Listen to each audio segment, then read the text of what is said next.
Hello friends, 21 days manifestation practice day 2. ഇന്നത്തെ practice എന്ന് പറയുന്നത് സെൽഫ് ലവ് ആണ്. നിങ്ങൾ നിങ്ങളെ പ്രണയിച്ചിട്ടുണ്ടോ? ഡേ 1 പ്രാക്ടീസ് എല്ലാവരും ചെയ്തു എന്ന് വിശ്വസിക്കുന്നു. ഫോർഗീവ്നെസ്. നമ്മുടെ മനസ്സിൽ ആരോടെങ്കിലും വിദ്വേഷം, വെറുപ്പ്, പക അങ്ങനെയുള്ള നെഗറ്റീവ് കാര്യങ്ങളുണ്ടെങ്കിൽ നാം എന്ത് കാര്യം മാനിഫെസ്റ്റ് ചെയ്താലും അത് നടക്കാൻ താമസമെടുക്കും. അതുകൊണ്ട് ഇങ്ങനെയുള്ള നെഗറ്റീവ് കാര്യങ്ങൾ പൂർണ്ണമായും മനസ്സിൽ നിന്ന് ഒഴിവാക്കി മനസ്സ് ശാന്തമാക്കി കൊണ്ടുവരേണ്ടത് നമ്മളുടെ ഓരോരുത്തരുടെയും കടമയാണ്.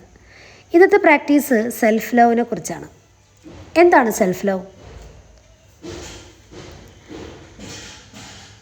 ലോ ഓഫ് മാനിഫെസ്റ്റേഷൻ വേഗത്തിൽ റിസൾട്ട് കിട്ടുന്ന രണ്ടാമത്തെ ഏറ്റവും ശക്തിയുള്ളൊരു മാർഗമാണ് ഈ സെൽഫ് ലവ്, സ്വയം സ്നേഹിക്കുക എന്ന് പറയുന്നത്.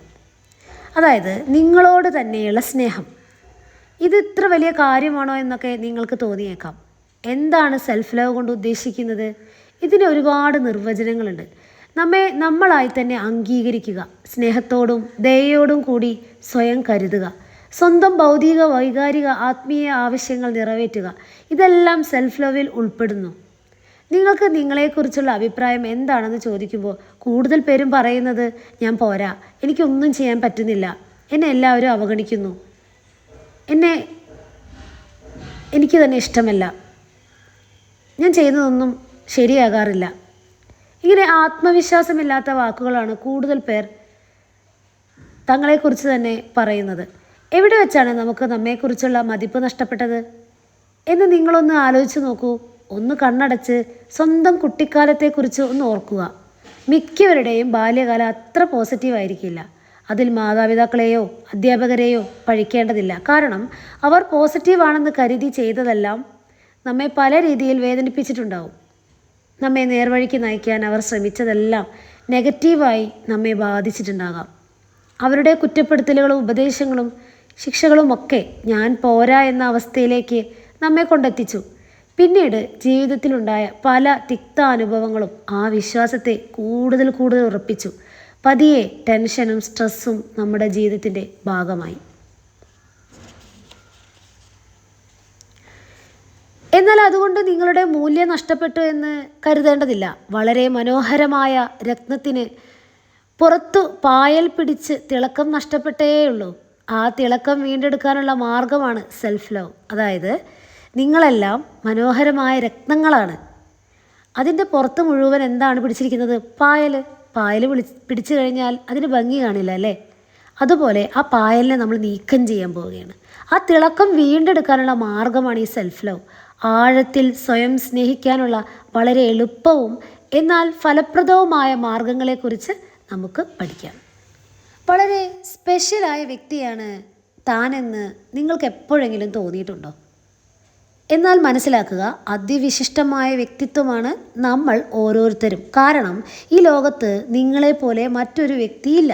നിങ്ങൾ ചുറ്റുമുള്ള എല്ലാവരുടെയും സ്നേഹത്തിന് അർഹനായ വ്യക്തി തന്നെയാണ്. എന്നാൽ നിങ്ങളുടെ ജീവിതത്തിലെ ഏറ്റവും പ്രധാനപ്പെട്ട വ്യക്തിയുടെ സ്നേഹമാണ് നിങ്ങൾക്ക് ഏറ്റവും വേണ്ടത്. ശരിയല്ലേ? അത് മറ്റാരുടേതുമല്ല, നിങ്ങളുടെ തന്നെയാണ്. ഈ ഒരു കാര്യം നിങ്ങളുടെ മനസ്സിൽ എപ്പോഴും ഉണ്ടാകണം. പലപ്പോഴും നമ്മളെല്ലാം കരുതുക, മറ്റുള്ളവർ എന്നെ സ്നേഹിക്കണം, മറ്റുള്ളവർ എന്നെ അംഗീകരിക്കണം. മറ്റുള്ളവരുടെ സ്നേഹത്തിനും അംഗീകാരത്തിനും വേണ്ടി നമ്മളിങ്ങനെ യാചിച്ചു കൊണ്ടേയിരിക്കും. ഫലം നമുക്ക് തിക്താനുഭവങ്ങളും മോശാനുഭവങ്ങളും അതുപോലെ വിഷമങ്ങളുമാണ് ഉണ്ടാകുന്നത്. ഇത് നമ്മുടെ മാനസികാവസ്ഥയെ വളരെയധികം ബാധിക്കുന്നുണ്ട്. അതുകൊണ്ട് നമ്മൾ നമ്മെ തന്നെ സ്വയം സ്നേഹിക്കുക. ഈ ലോകത്തെ ഏറ്റവും കൂടുതൽ അംഗീകരിക്കുകയും സ്നേഹിക്കുകയും ചെയ്യേണ്ടത് നമ്മളെ തന്നെ ആയിരിക്കണം. സെൽഫ് ലവ് എന്നത് നിങ്ങളോട് തന്നെ ആഴത്തിലുള്ള ബന്ധം ഉണ്ടാക്കിയെടുക്കുകയാണ് ചെയ്യുന്നത്. നമ്മെ പരിമിതപ്പെടുത്തുന്ന വിശ്വാസങ്ങളെ മാറ്റി നല്ലൊരു ജീവിതം ജീവിക്കുക എന്നതാണ് ഈ സെൽഫ് ലവ് കൊണ്ട് അർത്ഥമാക്കുന്നത്. സ്വയം സ്നേഹത്തിലേക്കുള്ള 7 സ്റ്റെപ്പുകൾ എന്താണെന്നാണ് ഇനി പറയാൻ പോകുന്നത്. സ്നേഹം ആവശ്യമാണോ എങ്കിൽ സ്വയം അംഗീകരിക്കുക. ബഹുമാനം ആവശ്യമാണോ എങ്കിൽ സ്വന്തം മൂല്യം കാണുക. ഇത് ആരുടെ വാക്കുകളാണെന്നറിയാമോ? Sister BK ശിവാനിയുടെ വാക്കുകളാണിവ. എപ്പോഴും നിങ്ങളുടെ മനസ്സിൽ ഈ വാക്കുകൾ ഉണ്ടാകട്ടെ. സിസ്റ്റർ BK ശിവാനി എഴുതിയ ബീയിങ് ലവ്, സ്നേഹത്തെക്കുറിച്ച് ആഴത്തിൽ എഴുതിയ മനോഹരമായ ഒരു പുസ്തകമാണ്. അപ്പോൾ നമുക്ക് സ്വയം സ്നേഹത്തിലേക്ക് കടക്കാനുള്ള 7 പടികൾ എന്താണെന്ന് നോക്കിയാലോ? സ്റ്റെപ്പ് 1, ഇപ്പോഴത്തെ നിമിഷത്തിൽ ആയിരിക്കുക. എന്താണ് ഇതിൻ്റെ അർത്ഥം? നിങ്ങളിപ്പോൾ എന്താണ് ചിന്തിക്കുന്നത്, എന്താണ് നിങ്ങൾക്ക് ഇപ്പോൾ അനുഭവപ്പെടുന്നത്, എന്താണ് നിങ്ങൾക്ക് വേണ്ടത് തുടങ്ങിയ കാര്യത്തിൽ ഓരോ നിമിഷവും പൂർണ്ണ അവബോധത്തോടെ ആയിരിക്കുക എന്നതാണ്. സെൽഫ് ലവിലേക്കുള്ള യാത്രയിൽ ആദ്യമായി ചെയ്യേണ്ടത് ഇതാണ്. നിങ്ങൾക്ക് എന്താണ് വേണ്ടത്, നിങ്ങൾ എന്താണ് ചിന്തിക്കുന്നത്, ഓക്കെ, ഈ കാര്യങ്ങളായിരിക്കണം നിങ്ങൾക്ക് അവബോധം ഉണ്ടായിരിക്കേണ്ടത്. 2, താരതമ്യങ്ങൾ വേണ്ട. സമൂഹത്തിൻ്റെ അളവുകോലിൽ വെച്ച് സ്വയം അളക്കാൻ ശ്രമിക്കുന്നതാണ് പലർക്കും സന്തോഷം ലഭിക്കാത്തതിൻ്റെ പ്രധാന കാരണം. എന്താണ് ഈ താരതമ്യം, എന്താണ് ഈ കമ്പാരിസൺ? അതായത് നമ്മൾ മറ്റുള്ളവരെ കമ്പയർ ചെയ്യും. ഇത് ശരീരത്തിൻ്റെ കേസിലാവാം, ബുദ്ധിയുടെ കേസിലാവാം, പഠിത്തത്തിൻ്റെ കേസിലാവാം, അല്ലെങ്കിൽ ഭൗതികമായ വസ്തുക്കളുടെ കാര്യങ്ങളിലാവാം. നമ്മൾ കമ്പയർ ചെയ്യും.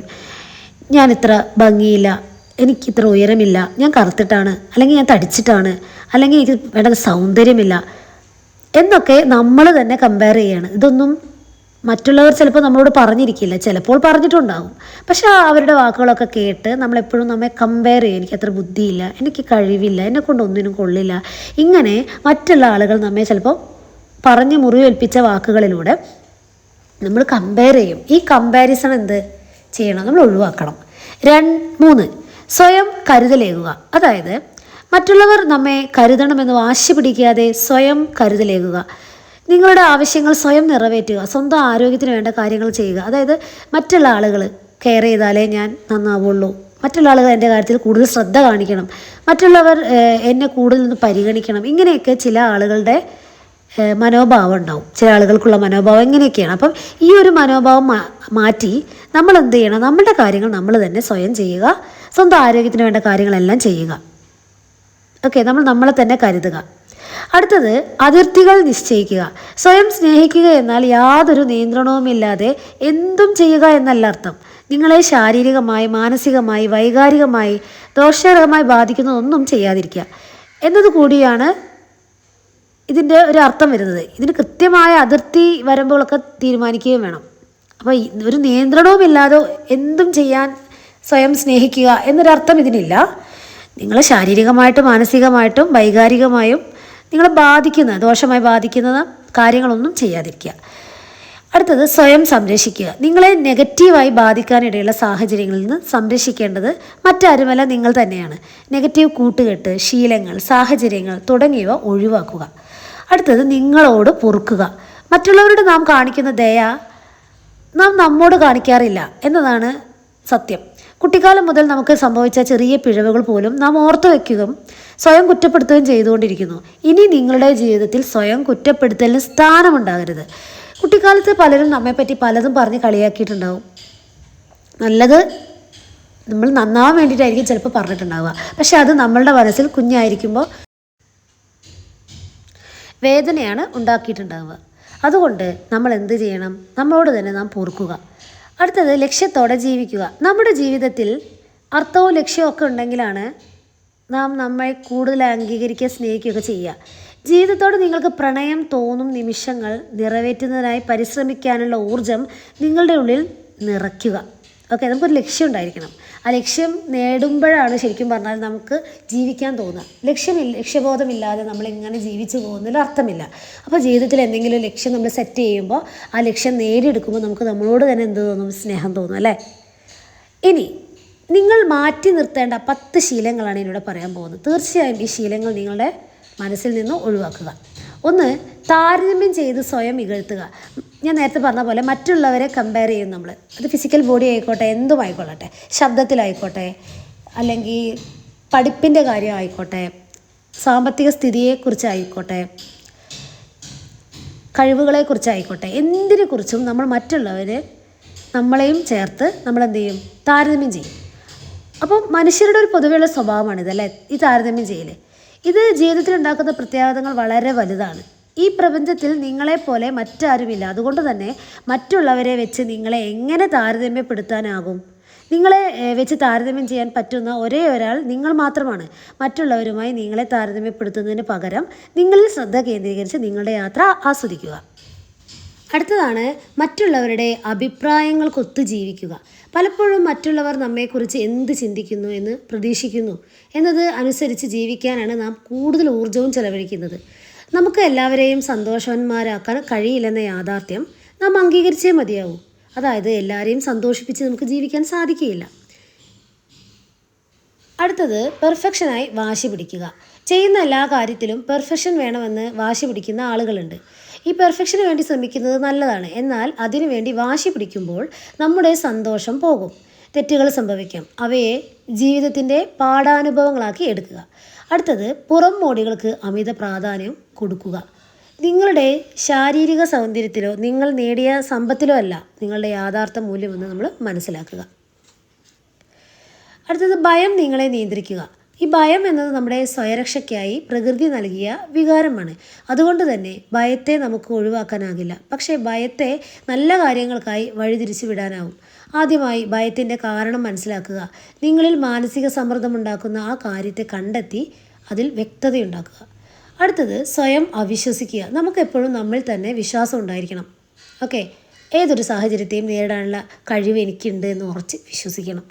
അടുത്തത് ഉറച്ച തീരുമാനമെടുക്കാനുള്ള മടി. നിങ്ങൾക്ക് ശരിയെന്ന് തോന്നുന്ന തീരുമാനം എടുക്കുക, അതിൽ ഉറച്ചു നിൽക്കുക. സമൂഹത്തിൽ നിന്ന് മാറി നിൽക്കുക. അതായത് സമൂഹത്തിലേക്ക് ഇറങ്ങി പുതിയ ബന്ധങ്ങൾ ഉണ്ടാക്കാൻ മടിക്കരുത്. സൗഹൃദ സദസ്സുകളിൽ അനുവാദം ചോദിക്കാതെ പങ്കുചേരുക. നിങ്ങളുടെ ചിന്തകൾ എല്ലാവരുമായി പങ്കുവെക്കുക. നിങ്ങളുടേതുപോലെയല്ല. നല്ല മനോഭാവമുള്ള വ്യക്തിയെ ഒഴിവാക്കാൻ ആർക്കും കഴിയില്ല.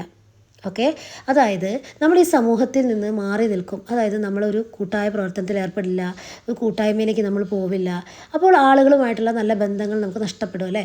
അപ്പോൾ സമൂഹത്തിലേക്ക് ഇറങ്ങി പുതിയ ബന്ധങ്ങൾ നമ്മൾ ഉണ്ടാക്കിയെടുക്കണം. അതായത് സൗഹൃദ സദസ്സുകളിലൊക്കെ അനുവാദം ചോദിക്കാതെ തന്നെ നമ്മൾ എന്തെങ്കിലും പങ്കുചേരണം. നിങ്ങളുടെ നല്ല ചിന്തകൾ എല്ലാവരെയും പങ്കുവെക്കണം. അപ്പോൾ നിങ്ങളുടേതുപോലെ നല്ല മനോഭാവമുള്ള വ്യക്തി ആർക്കെങ്കിലും ഒഴിവാക്കാൻ പറ്റില്ല അല്ലേ. നല്ല മനോഭാവമുള്ള വ്യക്തി എല്ലാവരും ചേർത്ത് പിടിക്കും.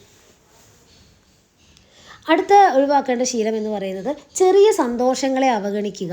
അതായത് നിങ്ങളുടെ ചുറ്റുമുള്ള ചെറിയ ചെറിയ കാര്യങ്ങളിൽ സന്തോഷം കണ്ടെത്തുക എന്നുള്ളതാണ്.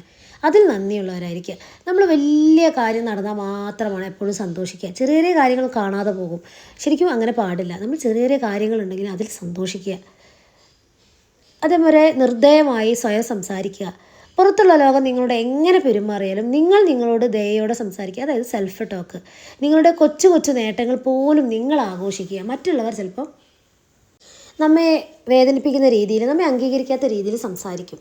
അതായത് നമ്മളിപ്പോൾ എന്ത് കാര്യം നല്ല കാര്യം ചെയ്താലും നമ്മളിപ്പോൾ നമ്മളെ ശരീരഭാരമൊക്കെ കുറച്ച് നമ്മൾ ആഗ്രഹിക്കും മറ്റുള്ള ആളുകളിൽ നിന്നൊരു നല്ല വാക്ക് കിട്ടണം എന്ന് നമ്മൾ ആഗ്രഹിക്കുമ്പോൾ ചില ആളുകൾ പറയും നിനക്ക് മാറ്റമുണ്ടെന്ന്. ചില ആളുകൾ പറയില്ല. പക്ഷെ നമുക്കത് പ്രശ്നമല്ല. പക്ഷെ ചില ആളുകൾ എന്ത് ചെയ്യും, നിങ്ങൾ അങ്ങനെ തന്നെയുണ്ട്, വലിയ മാറ്റം. നമ്മൾ അംഗീകരിക്കാൻ തയ്യാറാത്ത ഇത്തരം ആളുകളുടെ വാക്കുകൾ നമ്മൾ എന്ത് ചെയ്യരുത്, വിലക്കെടുക്കരുത്. കാരണം അത് ചില ആളുകൾ ഒന്നും അംഗീകരിക്കാൻ തയ്യാറാവില്ല. അപ്പോൾ അവരുടെ അംഗീകാരത്തിന് കാത്തു നിൽക്കേണ്ട ആവശ്യമില്ല. നമുക്ക് തന്നെ ഒരു വിശ്വാസം ഉണ്ടല്ലോ, നമ്മൾ നല്ലൊരു വ്യക്തിയായിട്ടുണ്ട്, അല്ലെങ്കിൽ എൻ്റെ ബോഡി മാറിയിട്ടുണ്ട്, എനിക്ക് നല്ലൊരു മാറ്റം വന്നിട്ടുണ്ട് എന്നുള്ളത്. അപ്പോൾ മറ്റുള്ളവരുടെ അംഗീകാരത്തിനോ അവരുടെ വാക്കുകൾക്കോ നമ്മൾ വില കൊടുക്കേണ്ടതില്ല. നമ്മൾ സെൽഫ് ടോക്ക് നടത്തുക. ഞാൻ ഏറ്റവും സുന്ദരനാണ്, അല്ലെങ്കിൽ സുന്ദരിയാണ്, അല്ലെങ്കിൽ എൻ്റെ ബോഡി ഷേപ്പ് എന്ന രീതിയിൽ മാറിയിട്ടുണ്ട്, അല്ലെങ്കിൽ എനിക്ക് നല്ല സൗന്ദര്യം വന്നിട്ടുണ്ട് എന്ന് നമ്മൾ സ്വയം നമ്മെ വിലയിരുത്തുക. മറ്റുള്ളവരുടെ ഈ നെഗറ്റീവ് അഭിപ്രായങ്ങൾക്ക് ചെവി കൊടുക്കാതിരിക്കുക. സെൽഫ് ലവ് എങ്ങനെയാണ് പ്രാക്ടീസ് ചെയ്യുക? മിറർ ടെക്നിക്കിലൂടെ. അതായത് കണ്ണാടിയെ നമ്മൾ സ്വന്തം സുഹൃത്തായി കണ്ടുകൊണ്ട് നമ്മൾ നമ്മളെ തന്നെ സ്നേഹിക്കുകയാണ് ഈ ഒരു പ്രാക്ടീസിലൂടെ ചെയ്യുന്നത്. ഇത് പ്രാക്ടീസ് ചെയ്യാൻ നിങ്ങൾക്ക് വേണ്ടത് ഒരു കണ്ണാടി മാത്രമാണ്. നിങ്ങളുടെ മുഖവും നെഞ്ഞും കാണാൻ കഴിയുന്ന കണ്ണാടിയായിരിക്കണം അത്. ഇനി കണ്ണാടിയുടെ 30-40 സെൻറ്റിമീറ്റർ അകലെയാണ് നിൽക്കുക. അതായത് ഒരു കൈ അകലം കണ്ണാടി വെച്ച ശേഷം നിങ്ങളുടെ കണ്ണുകളിലേക്ക് നോക്കിക്കൊണ്ട് പുഞ്ചിരിയോടെ അഫർമേഷൻസ് പറയുക. യെസ് എന്ന് പറഞ്ഞ് വീണ്ടും ആ അഫർമേഷൻ ആവർത്തിക്കുക. അപ്പോൾ എങ്ങനെയാണ് സെൽഫ് ലവ് അഫർമേഷൻസ് നമുക്കൊന്ന് നോക്കാം. കണ്ണാടിയുടെ മുന്നിൽ നിന്ന് നിങ്ങൾ പുഞ്ചിരിയോടെ നിങ്ങളുടെ കണ്ണുകളിൽ നോക്കിക്കൊണ്ട് പറയുക, I love you and I accept you. ഞാൻ നിന്നെ ആത്മാർത്ഥമായി സ്നേഹിക്കുന്നു, ഞാൻ നിന്നെ പൂർണ്ണ അർത്ഥത്തിൽ സ്വീകരിക്കുന്നു. ഇങ്ങനെ 10 തവണ പറയുക. നിങ്ങളുടെ പേര് വിളിച്ചുകൊണ്ട് രണ്ടാമതായി പറയുക. ഇപ്പോൾ നിങ്ങളുടെ പേര് ദിവ്യ എന്നാണെങ്കിൽ, Divya, I love you and I accept you. ഞാൻ നിന്നെ ആത്മാർത്ഥമായി സ്നേഹിക്കുന്നു, ഞാൻ നിന്നെ പൂർണ്ണ അർത്ഥത്തിൽ സ്വീകരിക്കുന്നു. ഇതും 5 തവണ 5-10 തവണ പറയുക. മൂന്നാമതായി അഫർമേഷൻസ് ആവർത്തിക്കുമ്പോൾ നിങ്ങളുടെ പേര് പറയുന്നതിന് മുൻപായി യെസ് എന്നുകൂടി ചേർക്കുക. Yes Divya, I love you and I accept U. Divya, I love you and I accept U. Yes എന്നുകൂടി ചേർക്കുക. Yes Divya, I love you and I accept you. ഞാൻ നിന്നെ ആത്മാർത്ഥമായി സ്നേഹിക്കുന്നു. ഞാൻ നിന്നെ പൂർണ്ണ അർത്ഥത്തിൽ സ്വീകരിക്കുന്നു. ഇത് എത്ര ദിവസം ചെയ്യണം? 10-15 മിനിറ്റെങ്കിലും എടുത്ത് ഈ ആക്ടിവിറ്റി 10 ദിവസമെങ്കിലും തുടർച്ചയായി ചെയ്തിരിക്കണം. അതിനുശേഷം എവിടെയൊക്കെ മിറർ കാണുക, അപ്പോഴൊക്കെ നിങ്ങളിത് ആവർത്തിക്കുക. സെൽഫ് ലവിൻ്റെ ഈ അനുഭവം നിങ്ങളുടെ ഉള്ളിൽ നിറയുക എന്നതാണ് ഏറ്റവും വലിയ പ്രധാനം. അതായത് നിങ്ങൾ നിങ്ങളെ തന്നെ അംഗീകരിക്കാൻ പോവുകയാണ്. അപ്പോൾ ഈ ഒരു പ്രാക്ടീസ് എല്ലാവരും ചെയ്യുക. അതേപോലെ ഡിസ്ക്രിപ്ഷൻ ബോക്സിൽ Rashmi happy life heaven miracle എന്ന വാട്സപ്പ് ഗ്രൂപ്പിൻ്റെ ലിങ്ക് കൊടുത്തിട്ടുണ്ട്. അതിലേക്ക് ജോയിൻ ആവുക. ഈ വാട്സപ്പ് ഗ്രൂപ്പിലാണ് കൂടുതൽ പ്രാക്ടീസുകളും അതേപോലെ എഫർമേഷൻസും കൊടുക്കുക. സെൽഫ് ലവ് തെറാപ്പി ഈ ഗ്രൂപ്പിലാണ് കൊടുക്കുന്നത്. അപ്പോൾ നിങ്ങൾക്ക് ജോയിൻ ചെയ്യാൻ ആഗ്രഹിക്കുന്നുണ്ടെങ്കിൽ 21 ദിവസത്തെ ഈ ജേണിയിൽ നിങ്ങൾക്കും പങ്കെടുക്കാം. അപ്പോൾ താഴെ കാണുന്ന വാട്സപ്പ് ഗ്രൂപ്പിലേക്ക് ആഡ് ആവുക. അതിലാണ് സെൽഫ് ലവ് തെറാപ്പി എന്ന് പറഞ്ഞിട്ടുള്ള തെറാപ്പി കൊടുക്കുന്നത്. മെഡിറ്റേഷനും അതേപോലെ എല്ലാ കാര്യങ്ങളും അതിലാണ് ഉണ്ടാവുക. അപ്പോൾ എല്ലാവരെയും എൻ്റെ വാട്സപ്പ് ഗ്രൂപ്പായ Rashmi happy life happy miracle എന്ന ഗ്രൂപ്പിലേക്ക് സ്വാഗതം ചെയ്യുന്നു.